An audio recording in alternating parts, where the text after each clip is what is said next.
ਕੰਮ ਦੀ ਅਸਾਂ ਤੁਹਾਨੂੰ ਟਾਈमिंग दसां तो सादा तकरीबन अद्धा घंटा होर लग सी, क्योंकि पानी जितना पिया ये सारा पी गए, इन्हों का पानी होर भरना है। 15 kg सादा पर डे खर्च आ रहा है। उन्होंने पकड़ के ते दूसरे भेड़ों का मिल्क बच्चों को पिलाया हुआ है, और सादियाँ जड़ियाँ भेड़ों का बच्चे आप पी गिने तो उन्होंने मावां तले मिल्क बच वैंदा, तो दूसरे बच्चों को असां पिलवा छुड़ने ताकि उन्होंने हवाना जोड़ा है तो खाली करना चाहिए। अस्सलाम वालेकुम टू आल संगत, क्या हाल है जनाब? ठीक ठाक हो? उम्मीद करें सारे बहना बिरा ठीक ठाक हो सन। अल्लाह पाक सारे बिरावां दे माल जान इज़्ज़त आबरू हर शे दी हिफाजत फरमाए, तो अल्लाह पाक सारे मुसलमानां दियां बच्चियां दे नसीब अच्छे फरमाए। ये माशाअल्लाह मैं उस लोकेशन उत्ते मौजूद हाँ जिथे असां अपने जानवरों का काश्त किया है जंतर, तो हुण मैं जनाब तुहानू सब तो पहले तो जंतर दी जर्मीनेशन चेक करवाना। तो ये देखो माशाअल्लाह ये जड़ा पत्ता है ये जंतुर दा है, तो ये वैसे विच चारे दी जड़ी जड़ी बूटियां होंदियां तो ये पत्ते उन्हां दे उगे पैन। ये जड़ा बूटा है तो ये जर्मीनेशन है मोठ दी।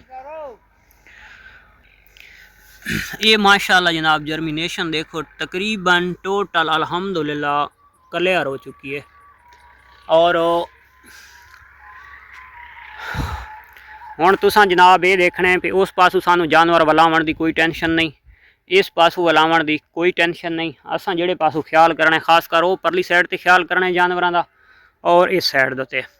तो ये जोड़ा वाण होंदा ना मंजे वाणन वाला, तो वह घिन के जितने पौधे लगे होंगे ना दे टपा टपा के सारा तोड़ ताई एक पासों असां जनाब वाड़ा बना छुड़े सूँ, दूसरे पासों एक बंदा वधा रहा सी। इदे इन्हां दी टेंशन हो सी कोना, तो अपने जानवर ग्रेजिंग ते गए हुए हैं तो वह भी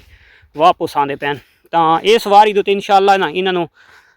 यूरिया का कोई अद्धा बैग सट के तो इसनों पानी ला देवना ताकि जल्दी जल्दी ग्रोथ कर आवे। खास कर कुर्बानी आनी पई है, कुर्बानी तक तो सादा दूसरा जंतर भी तैयार है, तो ये भी इंशाअल्लाह उस तो बाद तैयार थी आसी। हाँ भाई चरागी दिया ने, वेरी गुड वेरी गुड। छोटी दुनिया जनाब, छोटी दुनिया किधर किधर चराइयाँ माशाअल्लाह। इधर रोके ना यार, हमको तो जानवर देख नहीं देते यार आप लोग। किथे किथे चराइयाँ भाई? ए करतुमा दियां वली खानियां शौक दे नाल? हाँ सेंध वालियां भेड़ां। अच्छा वो करतुमे बहु शौक नाल खानियां।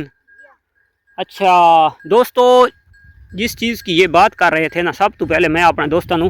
वो दिखवाई वजा। ये पईए ये इस चीज़ की गल करें पैन छोटे बच्चे, इस वाल का नाम है कोड़तुमा, ठीक है। तो इसकी जी जड़ होंदी है ये बड़ी ज़मीन दे विच गहरी वहदी है, और ये मलाश वास्ते बहुत कीमती चीज़ है, और इंसान वास्ते भी बहुत कीमती चीज़ है, जानवर वास्ते तो बहुत लाजवाब चीज़ है। तो ये जानवर खास कर बारिश आई है तो इस दे नाल इन्हें बड़ी ग्रोथ की है, और बहुत जल्द ये हुण जनाब इत्थे फुल घिन सी, इत्थे वास्ते इसका कोड़तुमा बन सी, तो जिहड़ा कड़तुमा छोटा छोटा इतना बनता है वो भी जानवर खा वैन। और उस तो बाद जिले वड्डा थी वेंदे वध जानवर नहीं खाते, वध जिस टाइम उसका कलर ब्राउन थी वैसी पीला थी वैसी पक वैसी तो वध जानवर शौक के नाल खाते। उस टाइम यानी कि बकरी जड़ी है ना बहुत ज़्यादा खाँदी, और साढ़े कोलू ये जड़े खासकर मणा पाइयां टिब्बे पैन, तो इत्थे इसकी जर्मीनेशन बड़ी है फ्री दे विच, तो ये बकरी बहुत ज़्यादा शौक के नाल खाँदी। उस तो बाद एक होर जड़ी बूटी है, ये जड़ी बूटी है इसनों असां अपनी ज़बान लिच आदे हां इट सिट, ठीक है। तो ये हुण बारिश आवन नाल अलहमदुलिल्लाह ये काफ़ी सारी उग आई है, तो इसकी भी जड़ सर्दियों के विच पई रहिंदी है। गर्मियां जिन्नियां आंदियां ना हुण देखो ना इत्थों जानवर लंघे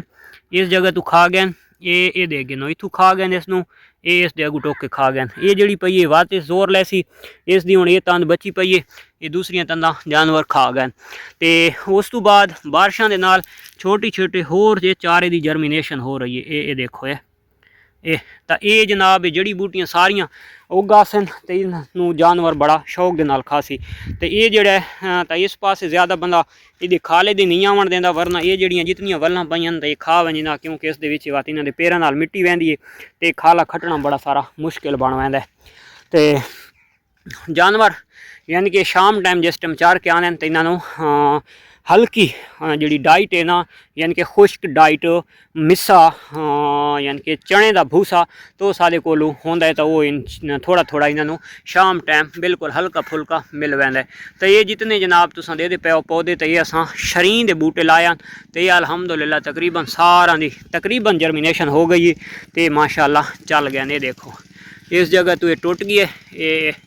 ये उतू खुश्क हो गया इस जगह तो यदी जर्मीनेशन हुई तो इंशाल्लाह ये गर्मियां वाले दिहाड़े इन्होंने वास्ते थोड़े औखे हैं तो अग्गा मान के इंशाल्लाह ये होर बेहतर हो वैसे क्योंकि सावन बदरू दी साढ़े को बारिशां आंदियां काफ़ी तो उस टाइम जिले इन्होंने बारिशां काफ़ी लगियां ना तो बात इंशाल्लाह ओ देखो कितों आई काश्त उठी है तो ये वा सारे तैयार थी वैसे जेडे खासकर थले जमीन के नालू चले ना ये उतू खुश्क हो गया सारा तो यदी जर्मीनेशन आ थी ये इस जगह तो इस नू पालना साढ़े वास्ते बड़ा मुश्किल बन गया थी क्योंकि सारे जानवरों का ये रस्ता है इत्थों जनाब गुजर के जानवर इधे बनना है तो ओ शाबश सही तो इस नू बचाना बहुत मुश्किल है ये जड़ा सारा स्टाक भी है जेड़े नू असां अपनी जबान दे आखदे हां चने का मिसा और खासकर चने का भूसा ये बकरियां और भेड़ां वास्ते यानी कि खुश्क दे विच बहुत अच्छी ग़िज़ाइयत है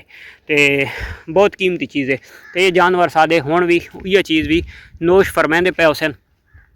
क्योंकि सुबह टाइम भी इन्हां दी ग्रेजिंग होंदी है और शाम टाइम भी ग्रेजिंग होंदी है ये जड़ा जंतर तुहानूं सब तो पहले दिखवाया तो इंशाल्लाह थोड़े दिनों बाद ये तैयार हो वैसी इस दे विच भी असां ग्रेजिंग करवैसूं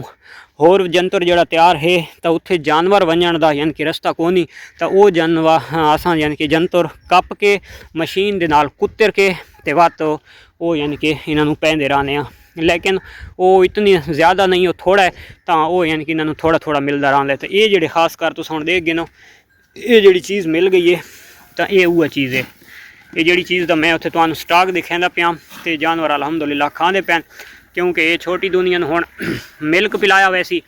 तो वो वड्डां नूं पिला छोड़ा उन्होंने ढक के वत छोटा नूं पिलाया वैसी ये दूसरा नूं पिला के वत उन्होंने उत्थे अलहदा किया वैसी ताकि ये तकरीबन सादा जेडे कम दी असां तुहानूं टाइमिंग दसां तो सादा तकरीबन अद्धा घंटा होर लग सी क्योंकि पानी जितना पिया ये सारा पी गए इन्हां दा पानी होर भरना है तो उस तो बाद इंशाल्लाह इन्हों छोटे बच्चों को मिल्क पिला के इन्हों चारा वगैरह खुश्क पाया पिए बस उस तो बाद सादा कोई काम ना हो सी इन्हों का काम टोटल सादा ख़त्म थी वैसी बस ये अगर जानवरों की तादाद की गल करा तो काफ़ी सारे जानवर हैं तो अगर ये मिसे की खुश्क डाइट की गल करा तो तकरीबन असां सैकेंड टाइम दे सिर्फ पूरे दिन दे विच असां इन्होंने तकरीबन 10 तो 15 kg पाया या 15 kg ला के ना ये 15 kg थींदा नहीं है ये देखो ना ये तले खुरली पई है ये हल्का हल्का उत्ते पा छोड़ा है तो तकरीबन अगर 15 kg सादा पर डे खर्च आ रहा है अगर साढ़े को सुबह और शाम टाइमिंग होवे सानू यानी कि ग्रेजिंग करावन दी अगर साढ़े को फारगी फर्ज करो नहीं होंदी तो वत असां इन्हों लाजमी गल है सब्ज़ चारे की शक्ल दे कुतर के पा छुड़ने या खुश्क चारे दी या मिसा चाह के ते छाण के तो इन्हों पा छुड़ने यानी कि साफ़ करके इस मिट्टी वगैरह कढ़ के हुण वाले मिट्टी कढ़ गई तो देखो ये साफ सुथरे शीशियार ठीक है तो हुण खानियां खलोतियां तो छोटू गैंग की गल करा तो छोटू गैंग नूं इत्थे असां अलहदा रखो है इत्थे बाद जानवर इं डिस्टर्ब थी ने छोटू यानी कि ना इन्हां दे हाइट कम है तो इत्थे पहुँच नहीं सकदियां इत्थे सिर्फ वड्डे जानवर खा सकते हैं इस वजह तो ये खुरली लक्कड़ वाली असां इहदे अलहदा रखी हुई है तो जिहड़ी छोटे बच्चे होंदे तो इन्हां असां बच्चों नूं इहदे अलहदा पा छुड़ने कि जिहड़ियां भेड़ां खासकर असां हुण परचेज़ कीतियां उन्हां तले काफ़ी मिल के तो उन्होंने पकड़ के ते दूसरे भेड़ां का मिल्क बच्चों को पिलाया वैंदा है और सारियां जिहड़ियां भेड़ां का बच्चे आप पी गिने तो उन्हां दियां मावां तले मिल्क बच वैंदा है तो दूसरे बच्चों को असां पिलवा छुड़ने ताकि उन्हां दा हवाना जिहड़ा है तो खाली करना चाहिए कोई खराबी या कोई बीमारी ना बने तो ये इं पकड़ के ते दूसरे बच्चों को मिल्क पिलाया वैसी ताकि जिहड़ा बच्चा अपनी माँ तलू फर्ज करो नहीं रज सकता या जेड़े दी माँ को नहीं या जेड़ियां भेड़ां असां बाहरों गिदियां तो उन्हां दा दो मिल्क जड़े असां ज़बरदस्ती पकड़ के ते सारे बच्चों नूं रजा के पिलवा के जेड़ा कोई बच वैंदा तो वह वत असां कढ़ गिने अपने इस्तेमाल दे विच आ वड़दा है तो पीने तो माशाअल्लाह बड़ी चस आंदी है तो यह अज दी वीडियो तो मिलते हैं इंशाअल्लाह नेक्स्ट वीडियो तब तक देसो इजाज़त अल्लाह हाफिज़।